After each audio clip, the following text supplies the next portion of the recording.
Previously, wants to bank in the metaverse. Mau capai adalah metaverse banking, mencapai 460 juta dolar di 2021 saja. Bank-bank yang ada di South Korea itu ternyata udah mulai merana ke metaverse. Ya, sekarang kita akan masuk ke tanah airnya kita, Indonesia. Oke, jadi kita akan masuk ke bank lokal. Yang pertama ada Mandiri. Mandiri ini sudah bekerja sama dengan Weir Group. Aku nggak tahu sih Weir itu singkatan atau bukan, tapi aku cari-cari ya sebutannya Weir aja. WIR. Jadi kalau dari Mandiri, dia mau kayak nasabah itu nggak hanya berkunjung ke cabang virtual secara imersif, tapi juga bisa bekerja, belajar, dan bertransaksi di dalamnya. Jadi sekarang dari pihak Mandiri sendiri lagi berdiskusi dengan regulator ya, dari bank yaitu Bank Indonesia, dan dia juga melirik sandbox nih buat yang dieksplor ya untuk cabang virtualnya. Terus kalau kita lihat ya, sekarang kan dia sudah ada aplikasi financial super app Lithium, walaupun waktu itu sempat down bermasalah ya, dan trending juga di Twitter. Dan untuk nasabah dan ada juga wholesale digital super platform Kopra by Mandiri yang launching pada 2021. Nah, Mandiri juga memilih untuk bekerja sama dengan Weir Group karena dia adalah Southeast Asia's leading digital reality. Jadi dia tuh perusahaan teknologi yang fokus ke VR, AR, dan AI. Jadi virtual reality, augmented reality, dan artificial intelligence. Jadi dia salah satu top company-nya lah di bidang ini. Buat kalian yang belum tahu nih, dia juga mau IPO, masuk ke Bursa Efek Indonesia pada 4 April. Selain Mandiri, BNI juga bekerja sama dengan Weir Group. Jadi kayaknya Weir Group ini lumayan diinginkan untuk menjadi partner oleh para bank-bank di Indonesia. BNI juga siap ekspansi ke bisnis digital lewat metaverse. Oh ya, fun fact, Weir Group sendiri juga sedang mengembangkan platform Metaverse Indonesia. Kalian boleh cari tahu itu.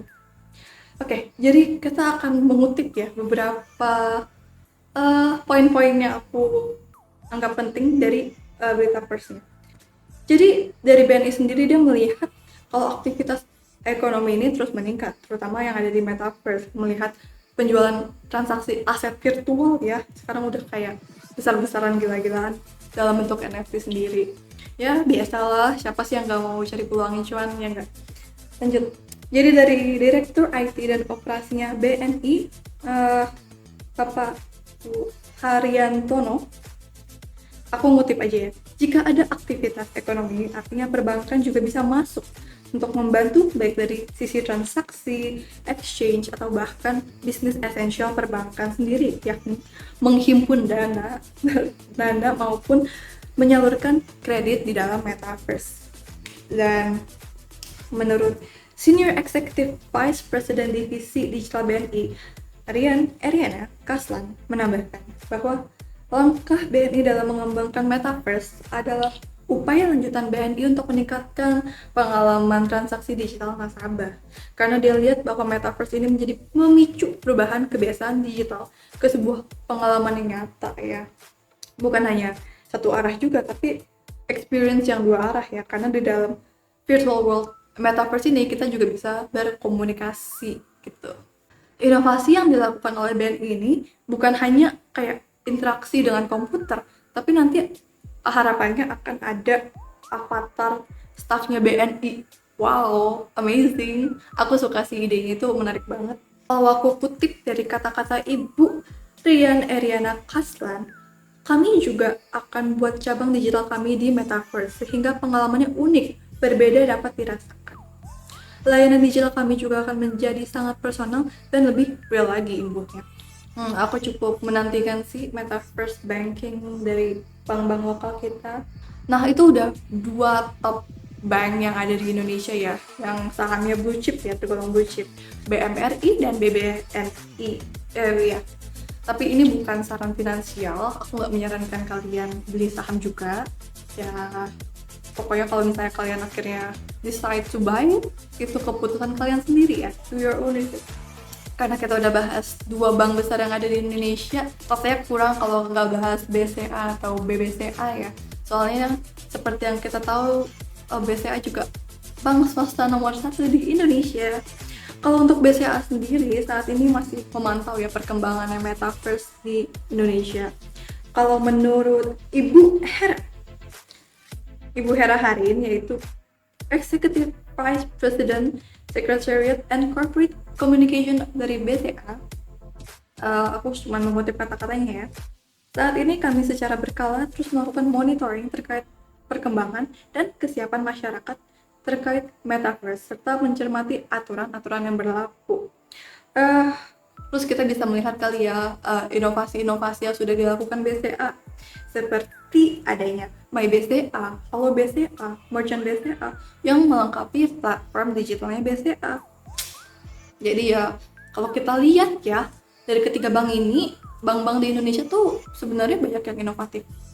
Lebih tepatnya pastilah inovatif, karena kita lihat juga pasti ada bidang IT-nya ya di setiap bank yang pastinya terus bersaing antar bank memberikan layanan yang terbaik dan tentunya mengikuti perkembangan teknologi. Tapi karena Metaverse ini tuh mungkin ya cukup baru, aku lihat ya dari aku baca-baca ini, mereka tuh banyak masih mendalami ya bagaimana implementasinya, terutama kan ada pihak regulator dari Bank Indonesia, gimana apakah memungkinkan perbankan masuk ke Metaverse. Ya mungkin ini aku akan kasih sedikit closing statement, tapi ini aku mengutip juga sih, tapi aku setuju dengan kata-katanya dari Ron Shiflin. Di masa depan, tapi ini udah versi translated ya, dari Ron Shiflin yang sudah aku terjemahkan di Indonesia.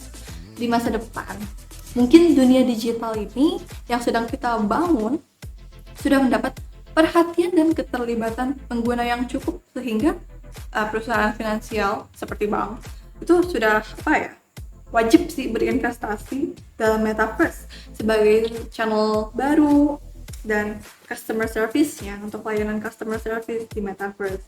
Tapi saat ini tuh kita belum sampai pada titik itu. Jadi sampai Metaverse-nya sendiri tuh udah mulai ramai ya dengan users. Kalau menurut dia sih ya tahan dulu ya godaan untuk menjajahnya, apalagi dengan cabang virtual atau papan iklan.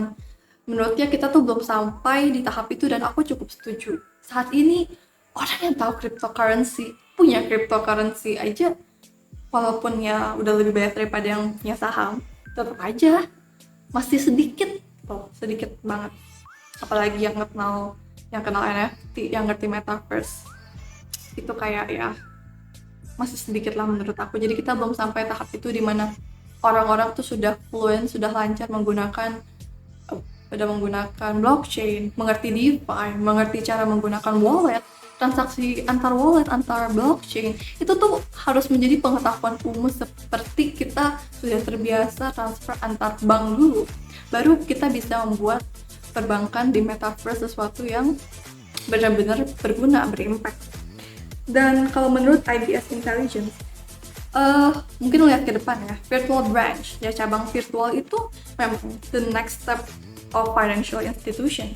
Jadi memang nanti ranah finansial, institusi finansial keuangan akan merarah ke cabang virtual yang bisa memanfaatkan virtual reality.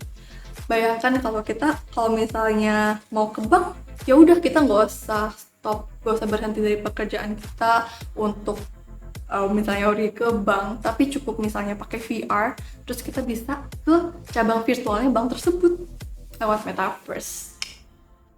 So that's it guys, pembahasan terkait perbankan di Metaverse. Semoga aku bisa memberikan insight lebih ke kalian dengan video ini. Kalau kalian merasa video ini bermanfaat, jangan lupa like, comment, subscribe, dan jangan lupa share ke teman kalian biar mereka juga mendapatkan insight lebih terkait perbankan di Metaverse.